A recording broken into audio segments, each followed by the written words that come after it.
kwa upendo ambao mmetuonyesha, na hii mahali mmetoa hii nanasi murudishe pale, si ndio? Wapigie makofi yao kina mama wetu.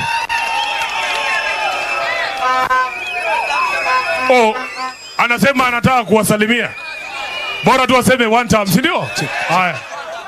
Mimi ni wa one time na hakuna kuingine, ni one time.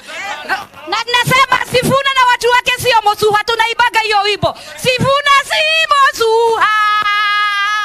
Wagosuha nagwo. Wagosuha na kekere nyaga enogea kane mwaji. Makofi ya mama yetu hapa. Asante sana kwa niaba ya viongozi wote wa Linda Mwananchi. Nitasema mambo mawili peke yake. Ya kwanza, mimi nikiwa kijana mdogo tulikuwa tunasoma katika geography pale primary ya kwamba mji wa Thika is an industrial town, kwa sababu hapa ndio manufacturing ilikuwa inafanyika, si ndio?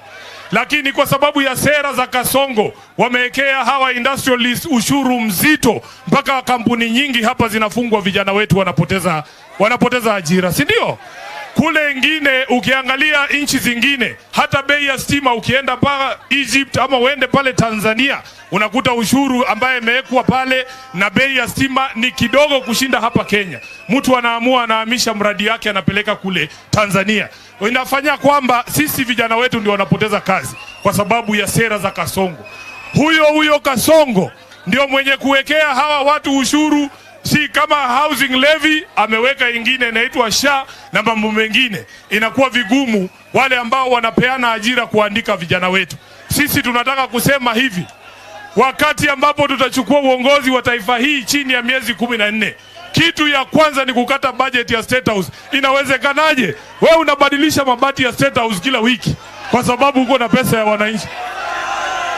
Wewe mara ya mwisho ulibadilisha mabati ya nyumba yako ni siku gani? Alafu wanatuambia hawawezi kutoa ushuru.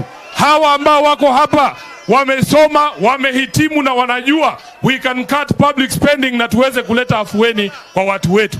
Jambo la mwisho, sisi wana Linda Mwananchi hatutakuwa wale ambao wanatumika kufungulia hiyo paka ambayo mumeiweka kwa kona dirisha iruke nje. Munanielewa? Tumesema wanalinda Mwananchi hatufungulii Ruto dirisha aruke nje atoroke, kwa sababu watu tayari wamemweka kwa kona, si ndio? Na ndio maana tumesema Mheshimiwa Kang'ata, tutazungumza na viongozi wote katika upinzani ambao wanaamini one term, tuhakikishe kwamba, kwa sababu hawa ndugu zetu kina Rigiji wakienda peke yao, mimi najua watashinda Ruto, lakini watamshinda saa 8. Sisi wana Linda Mwananchi tukienda peke yetu tutashinda Ruto, lakini tutamshinda saa 8. Lakini wananchi wanatuambia hii kitu wanataka tumalize saa 12 asubuhi. Thika oe. Wangapi wanasema tumalize saa 12 asubuhi? Saa 12 asubuhi. Sasa mimi nataka niulize watu wa Thika. Wewe fikiria, tukipiga hesabu yetu mzuri, tuweke kura ya Western huko kwote, Mheshimiwa Ososi na kina Undo wamefanya kazi, hakuna kura ya Kasongo kule.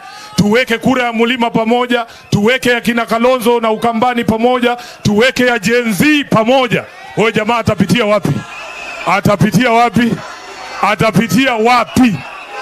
So Mheshimiwa Kang'ata, nataka nikuhakikishie nikiwa hapa Thika, sisi wanalinda Mwananchi hatuna shida na kiongozi yeyote ambaye anasema one term, kwa sababu na sisi tunaamini one term.